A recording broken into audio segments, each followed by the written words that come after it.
அஸ்வின்ஸ் இனிப்பு காரம் பேக்கரி மற்றும் செல்வ உணவகம். தமிழ்நாடு சட்டப்பேரவையில் நிறைவேற்றப்பட்டு அனுப்பி வைக்கப்படும் மசோதாக்களுக்கு ஆளுநர் ஒப்புதல் அளிக்காமல் கிடப்பில் போட்டு வருவதாகவும், தமிழகத்தில் 3 பல்கலைக்கழகங்களில் துணைவேந்தர்களின் நியமன விவகாரத்தில் ஆளுநர் தலையீடு அதிகரிப்பதாகவும் கூறி உச்சநீதிமன்றத்தில் தமிழ்நாடு அரசு வழக்கு தொடர்ந்தது. இந்த வழக்குகள் உச்சநீதிமன்ற நீதிபதிகள் JB பார்திவாலா, R மகாதேவன் ஆகியோர் கொண்ட அமர்வில் விசாரணைக்கு வந்தது.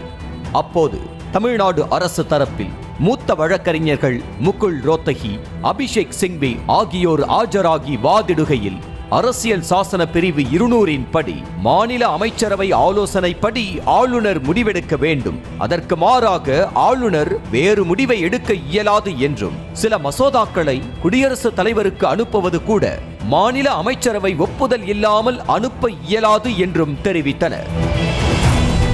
அப்போது குறுக்கிட்ட நீதிபதிகள், மசோதாக்கள் மீது முடிவெடுக்காமல் ஆளுநர் நிறுத்தி வைத்தார் என்றால் எந்த பிரிவின்படி அதை செய்தார்? அரசியல் சாசன பிரிவு 200 அல்லாமல் வேறேதேனும் விதிமுறை உள்ளதா என்று கேள்வி எழுப்பினர். 2 மசோதாக்களை மட்டும் குடியரசுத் தலைவருக்கு அனுப்பிவிட்டு 10 மசோதாக்களை நிறுத்தி வைத்தது ஏன் என வினா எழுப்பிய நீதிபதிகள், ஆளுநர் தனக்கு வேண்டியபடி சுயமாக முடிவெடுத்துவிட்டு எந்த ஆதாரங்களும் ஆவணங்களும் இன்றி மசோதாக்களை நிறுத்தி வைத்ததற்கு ஆதரவாக வாதிடுவதை ஏற்க முடியாது என திட்டவட்டமாக தெரிவித்தனர்.